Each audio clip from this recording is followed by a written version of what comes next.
All right, folks, it's Tim Davis again here, and I'm coming to you guys with another market warning. Folks, I can't stress enough how much intel we are receiving on a week out basis in reference to our overall economy and how the setups within some of the technical tools or the charts that we use is showing us. So technical analysis, a lot of people look at it as hocus pocus, but it all matches up with what we see on a day-to-day basis and what we hear on a day-to-day basis as far as the things that are unfolding in our economy. If you look at the technical, if you understand how to read and analyze technical charts, you can see there's something is brewing. Okay, so that's why I pay very, very close attention to what the technical analysis is showing us, because it gives you a quicker way to digest and understand what's happening within the overall economy and what we could be in store for. So with that said, the VIX can be a telltale indicator of what is happening and what's to come if you understand and know how to read chart setups, know how to read support resistance levels. What you see in front of you right now is a weekly chart of the VIX dating back to 2020. And I'm gonna highlight a couple things on here, which tells me that the VIX could be in store for a monster breakout rally. Now, so what happens if the VIX pops above a certain level and sustains that level? Then that means that there will be a sustainable longer term downward force or downward sustainable trend within the overall market. So the VIX pops, that means S&P, normally everything else, S&P, the Dow Jones, Nasdaq, Russell, normally follows the downside, normally reverses and goes in the opposite direction. So the VIX is inverse related to the overall general markets or the S&P, as well as the S&P goes down, then more than likely the Nasdaq, Dow Jones, Nasdaq, Dow Jones, and Russell follow. So looking at this weekly chart of the VIX, dating back to 2020, I'm highlight a couple things in here. Then I'm gonna show you guys another tool that I like to, two other tools I like to look at market, the breadth of the market. Then I'm gonna show you some monthly charts of the longer term monthly charts of the Dow, the S&P, Nasdaq, and the Russell, and show you guys the writing is on the wall, folks. We are just in the beginning stages of this this bearish market move. I don't know no other way to put it, but as long as I continue to find data and find information that I think will be beneficial to those who want to find ways to protect yourself, want to find ways to create to have continued gains, I'm going to continue to pop out this information to give you guys a heads up. Just prepare yourself and not get caught holding the bag. So again, here is a 2-year weekly chart of the VIX. So back in 2020, when we had the COVID plunge, we see how the VIX had a sharp rally. Let's switch this tool. How the VIX had a sharp rally to the left of my screen, and when we gapped up all the way up to 85.47 on the VIX. That was a sharp move, and that was a quick move. Quick move to the upside all the way up to 85. And then the VIX, of course, sold off right back down below that $40 level. And you're gonna hit me right back below that $40 area. And you can hear me harp about that in a second here. And kept price muted below that 39, kept price muted between 39 to all the way down to as low as 17 bucks on the VIX. Since that COVID plunge, the VIX dropped back below that $39 level at around May of 2020. We got back below the level, tested it again in June or July, and came right back down. And we stayed below that level for the remainder of the past 2 years or so. Now, look what the VIXs did during that time frame. So it created a nice buying opportunity over the past 2 years for the bulls, for the market bulls. But I'm gonna highlight a couple things that were pretty much stark warnings within the VIX, that the VIX is just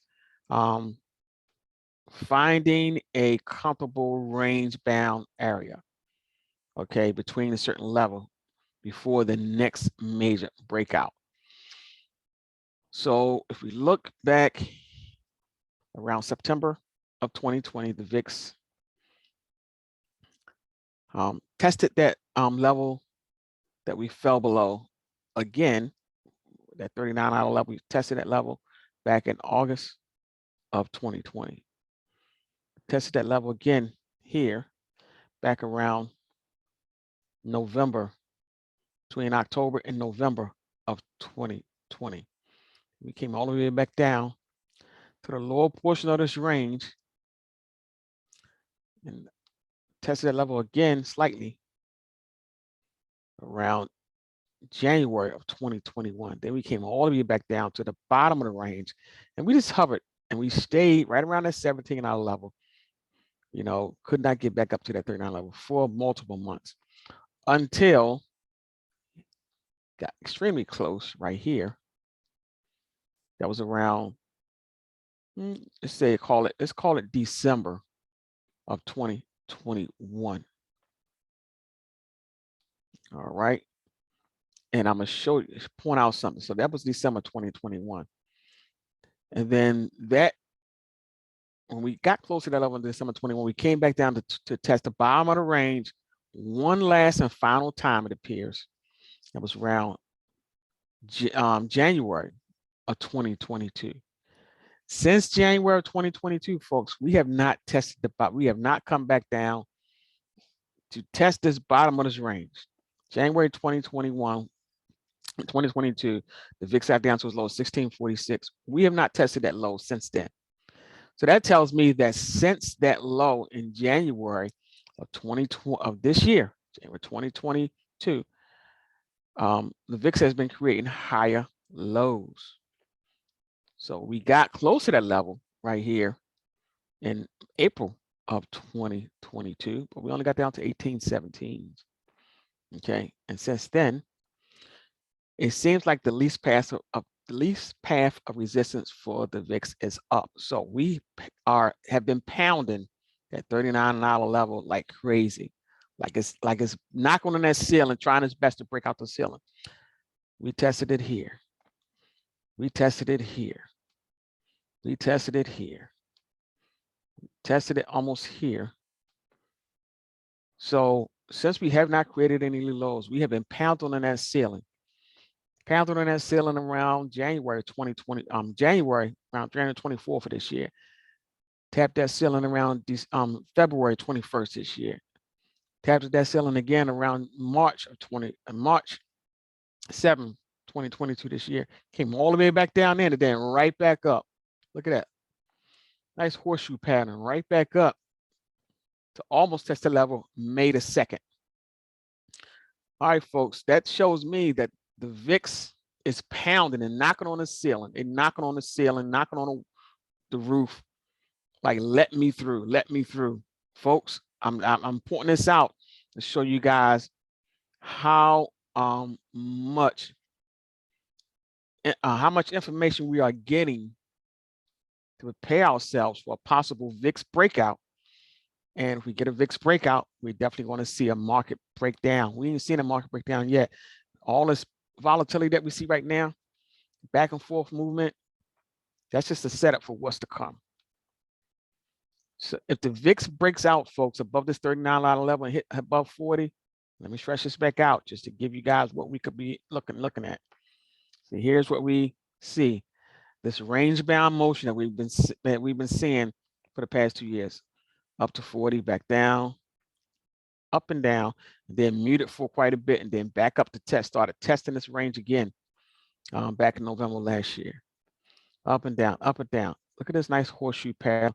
Kind of looks like almost an inverse head and shoulders just set up over here. So within the next week, folks, I'm telling you, there's a big, real possible chance by the end of next week, we can see this VIX break out above 40 and hold that level. So what I'm looking at is a possible breakout above this level, and then maybe come back to test it and then hold it. If it comes back to test and hold it, folks, we could be in for a zigzag pattern higher. We could be in for a zigzag pattern higher, folks. Not what we seen back in 2020, but we just got a straight move up. We could be in for a sustainable move for the zigzag pattern, which is a slow burn higher, which means that the overall market could start to see a slow burn lower, folks.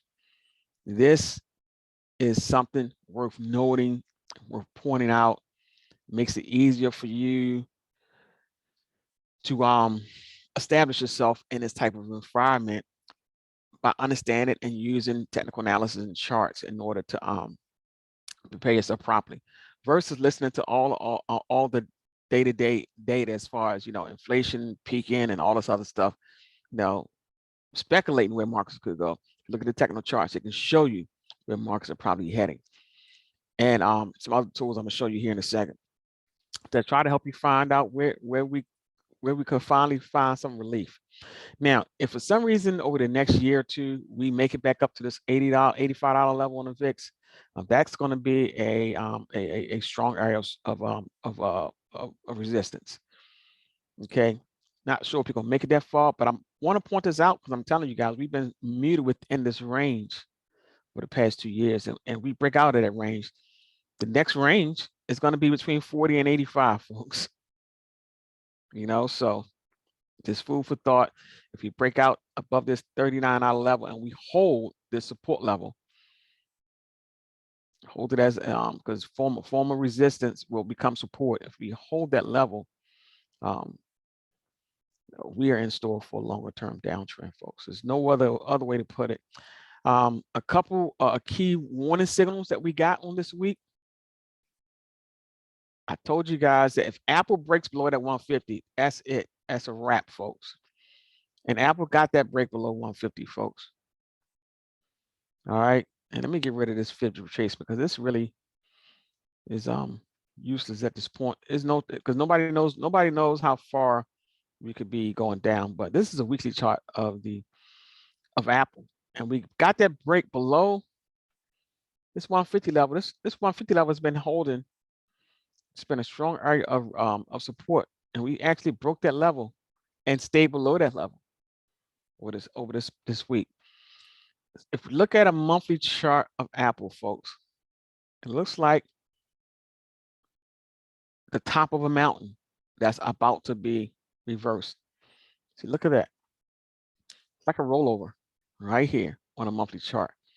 Okay, when you see a rollover on the longer term charts, sort of the monthly and quarterlies, you got to start looking for longer term move to the downside and look for some support levels on the monthly and the quarterly charts, not the dailies and the weeklies. You got to start looking for some support levels on the monthly and the quarterly charts. And it looks like the next major support level could be right around on Apple, could be right around 120, 117, folks, right around 117. Then below that, we can see price action right hovering just above 100. Could we get there over the next year? I think we could. Will we? I think there's like an 80% chance that we will. Just by looking at the setup. I mean, look at this setup. Looks like a complete rollover on a monthly chart of Apple. And if you get your big darlings such as Apple start to break down, I tell you, the rest of the market normally tends to follow. All right. So this is no time to be fearful of the market. This is a time of just to, you know, reverse partners, play the downside, and wait for that reversal, you know, noticeable reversal that we'll probably see. It's probably going to be one of the best buying opportunities we've seen in our lifetime. After this capitulation, after everything is settled, dust clears, you know, the market has finished, you know, giving up the ghost. When the reversal comes, folks, just have some dry powder on the side for you buy and hold investors, because you will be well rewarded. All right, so that is a look at you know, some warning signs, looking at Apple, looking at the VIX. And let's take a look at the regular monthly charts on the S&P. Here is a look at the monthly chart on the S&P. So I did highlight a area of support that we could look to see some type of, not a sustainable bounce, maybe just a, you know, like a bouncy ball, bounce, bounce, bounce, and then break down. I think that's what we're probably going to see, a bounce, bounce, continue like a tap on this floor. The same way you're seeing a tap on the ceiling of the VIX, I think the SP could come down and tap on this floor until it breaks it. Now, this is where we, this support level here was a resistance level on the, right before the COVID plunge. So the COVID plunge, 2020, we got up to that level, tapped it twice, and then came right down. And then we reversed quickly and you know, battled that level right around here as a level of resistance. Then we continue to go higher. Now, so former resistance becomes support. So that level is going to be a support. So we can see the price action of S&P probably come down. S&P, the Nasdaq, and the Dow Jones come down to their COVID plunge levels, where we reversed and went lower. That area is going to become an area of support. So we could see a test of this level, folks, and I think that test is going to happen. That's just my honest opinion. And the way to sugarcoat it, I think we're going to get this test eventually. And we could see, you know, a bounce here. Now, when we test and bounce and then start a new bull market, we have to wait and see. Nobody really knows. But if we do the same thing that the VIX is doing on the opposite side, if we start to tap this floor and break it, you know, folks, we just got to sit back and wait until we see some signs of, some signals that we could be approaching the bottom. And I'm going to show you guys some ways you can possibly figure that out. I showed you one on the VIX. The VIX continues to rally above that $40 level and head back towards the $80 level. I think the $80 level is going to be an area of resistance. Then we had to wait and see how overbought the VIX will be at that time, because the VIX does show what happens when it gets too overbought on a longer term basis or a dire thing. If you can look back here, right back in 2020, you see the RSI on the bottom of my chart. This is where the VIX got overbought, and then it got overbought in a big way, and then it pulled back. That was 2020, and then also back in 2008, when the VIX had overbought, went up to 90, and we reversed quickly. So if we see the RSI of the VIX pop above that $75 level on the RSI, so we get a reading above 75 level on RSI on the monthly chart of the VIX, you know, or the next year or two, then I would definitely be looking for a reversal. And it'll probably be an immediate one. So that's one thing I'll be looking for over the next year or two, looking for VIX on the monthly chart. Looking for the RSI to get above the 75 level, 75 level on the RSI. If you get above that 75 overbought level on the RSI, then that's why I'll start looking to see if we could be in store for a possible overall longer-term reversal in the market and an overall reversal in the VIX. So those are some things you can pay attention to, but even just by looking at this monthly chart, this right here, without me expanding it, you can see clearly how bunched up price action has been on the right side of your screen of the VIX, right at that level. Look at that. Look how bunched up we've been. Price action is tight. And you can see we've been tagging and ceiling for multiple months at a time. That ceiling is going to be broken on the VIX, folks. Look at the TTM squeeze. It's definitely showing the momentum is definitely trying to switch to a positive momentum. You got these dark red bars turning into the light yellow bars, and they're getting shorter and shorter and shorter on the monthly chart of the VIX. Just looking for some sea of blue to start to form. And look at the full stochastics on a monthly chart of the VIX. It's just continuing to climb. It's been climbing for months, and nobody's really paid attention to these longer term signals. But these longer term signals you can't ignore now. They are giving us a dire warning that this market is setting up for a big reversal. And look at the wins percentage also starting to turn up. And RSI slowly but surely in the monthly is starting to turn up. So that's deep look at the VIX, deep look at the monthly chart of the S&P. Here's a deep look at a monthly chart of the Dow Jones. Again, you can just look at that, folks. If I had I don't know how to find a marker want to take a swim, but look at that horseshoe rollover. It's like we're seeing a horseshoe reversal on the VIX. We're getting a horseshoe rollover on these monthly charts of the Dow Jones, S&P. Look at that. See how we're starting to roll right over on a monthly chart? So no matter what kind of rallies short-term rallies we see on a daily chart or the hourly chart, folks, I guarantee you it looks like they're setting up for reversals.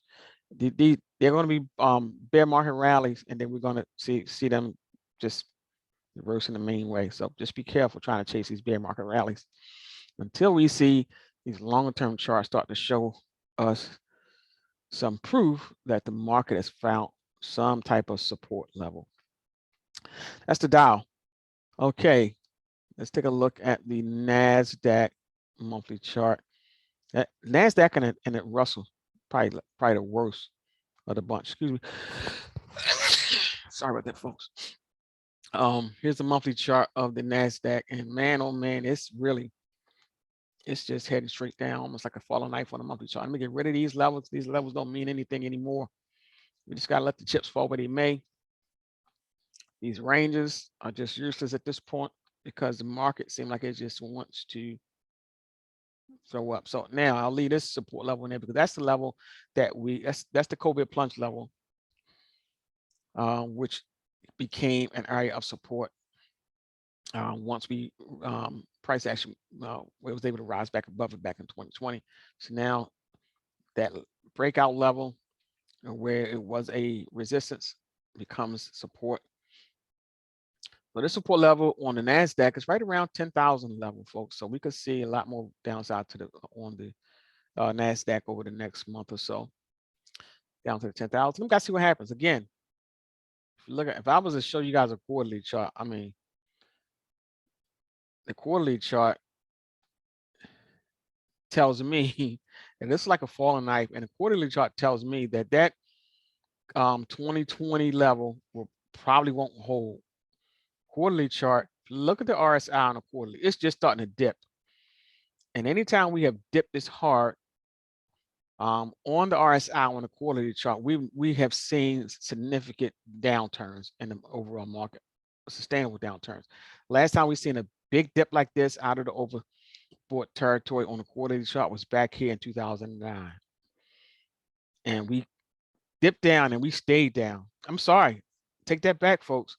Look at that. So the last time we seen a big dip like this on the quarterly chart was one in 2009, 2008. 2008, we didn't even get to overbought territory when we started to rise back up from this overbought territory. So we have not been this overbought on the quarterly chart since 2000, folks.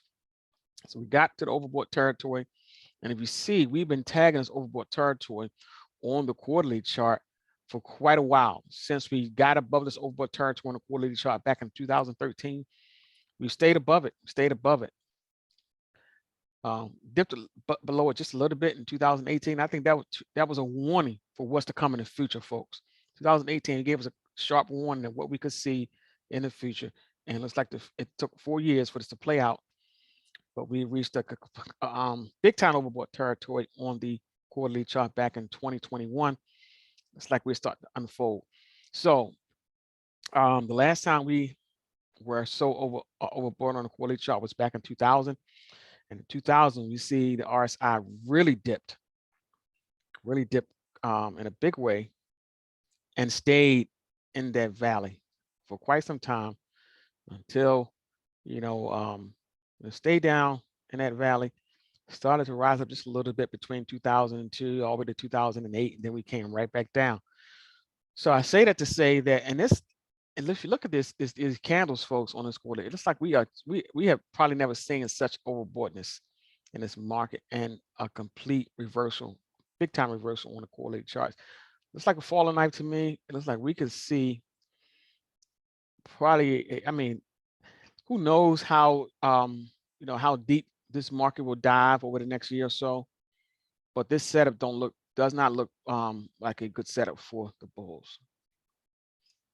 So over the next year or two could be really, really rough for the market, folks. So just keep that in mind.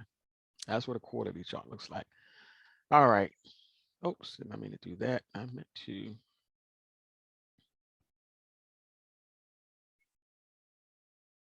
do. Oh, let me show you this too. This is something else to this I just saw this when I seen it. So this is a weekly chart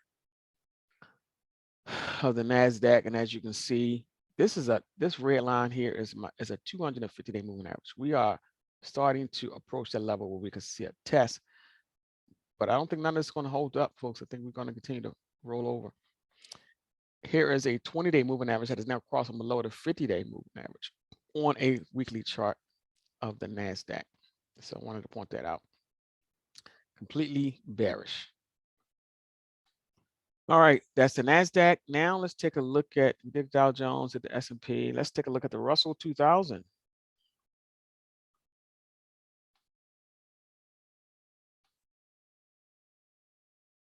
So here is our Russell. Same scenario. Russell on the weekly chart is now testing its 250-day moving average. So I wouldn't be surprised if we see a bear market rally right here, right now. Would not be surprised if we saw that, folks. Just don't get duped into thinking it's a long-term reversal, because if we look at the long-term charts, showing us that we want to go lower. We are tapping on the basement. We're tapping on support. The Russell really shows it even more defined. Look at that, right back to that level that we broke out from.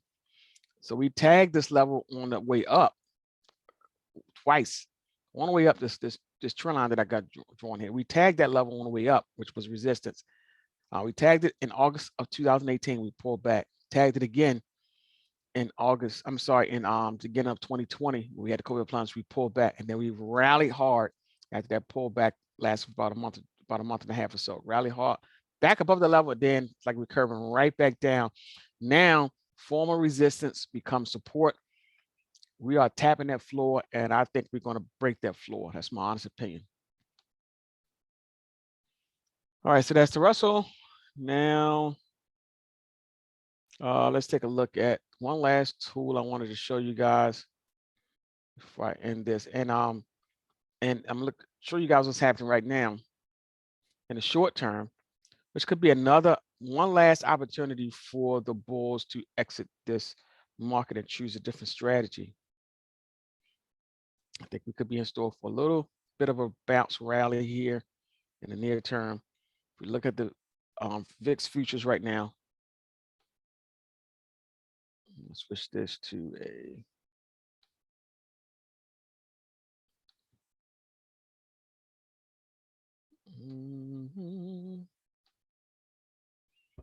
so if we look at the VIX futures right now, looks like we are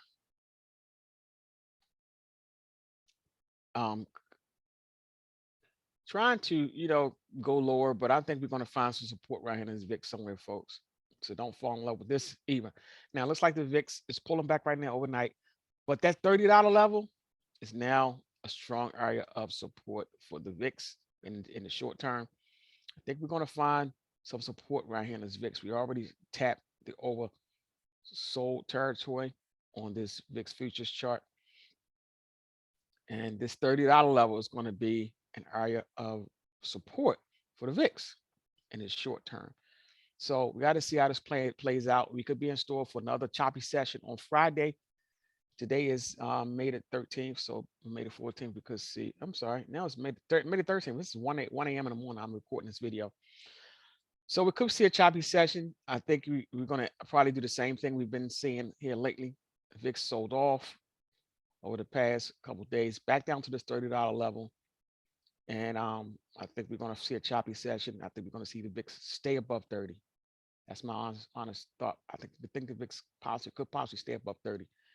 If we stay above 30, then we're going to see probably high prices on the VIX next week.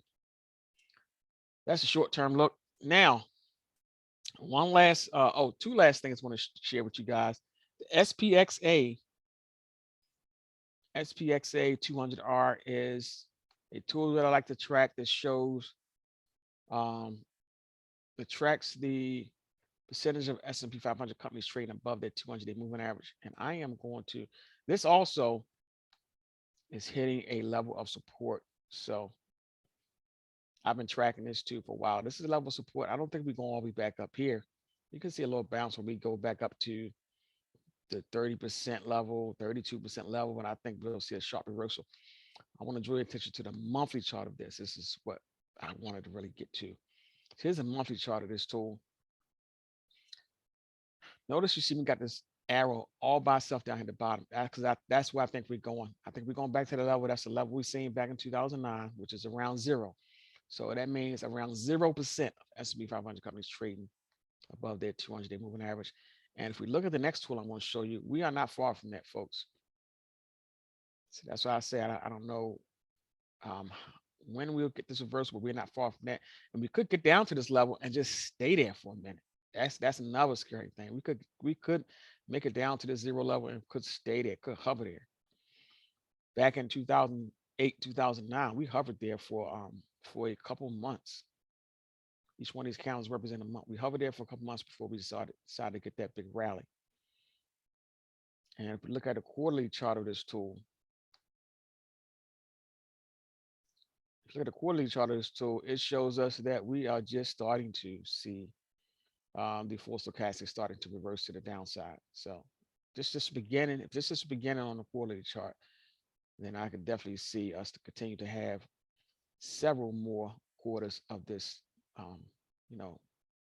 move to the downside in the breadth of the market. Now, one last tool I want to share with you guys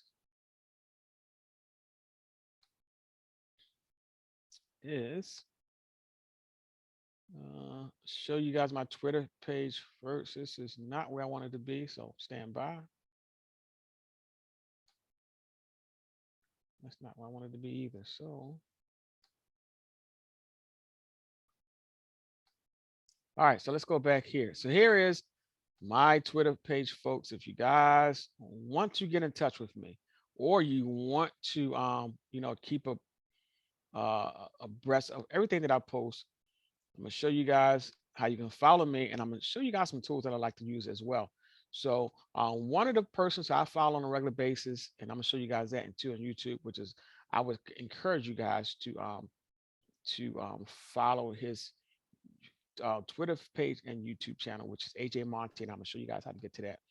Another good person to follow, which is a technical guru just like myself. We just like to break down these technical charts. Beginning of my Twitter page, you'll see my Twitter handles at God's Child Tim. At the beginning of my Twitter page, I got this from AJ Monty, which is an easy way to get to this tool on the Wall Street Journal, which shows you the amount of new 52-week highs versus new 52-week lows, folks. And I can't stress this enough since I found this from AJ. Can't stress this enough. This is a good tool to help you see what's happening with the overall breadth of the market. So again, here's the New York Stock Exchange as of now. Shows you the new 52 highs, new 52-week highs versus the new 52-week lows. Look at this, folks. Only four new highs on the New York Stock Exchange. This is the NYSE tab. Only 4 new highs. Look at the new lows, 1,046. As long as those odds stay that way, we're going to continue this. This is the breadth of the market. As long as we see, that is almost no new 52 highs, and all these new 52 lows over 1,000. That is a huge lopsided scenario to look at. So the breadth of the market is totally switched to a bearish stance. Switch over to the Nasdaq. Look at that, 11 new 52-week highs. Let's scroll down just a bit to look at the new 52-week lows. 1,728. So until that narrative switches, until we see more new 52-week highs being created than new 52-week lows, the breadth of the market, the overall and the markets are going to continue to flush out and continue to sell off all of these bear market rallies. All right, that's what I wanted to share. Now let me show you guys again. I told you I want to show you guys one of my mentors I consider to be behind the scenes. AJ Monty is someone who I like to follow on a regular basis. I encourage you to do the same. Let's see.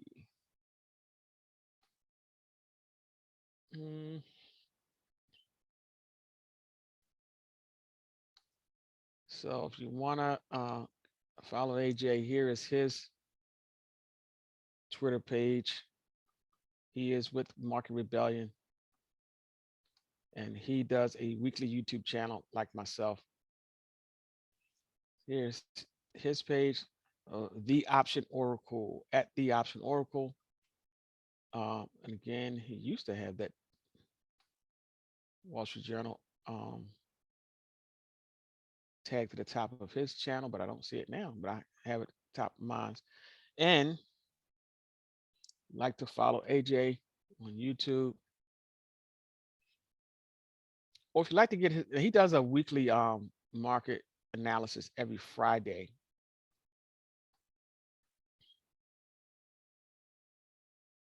So he does one every Friday, and something to also pay attention to see how it lines up with my analysis of the market.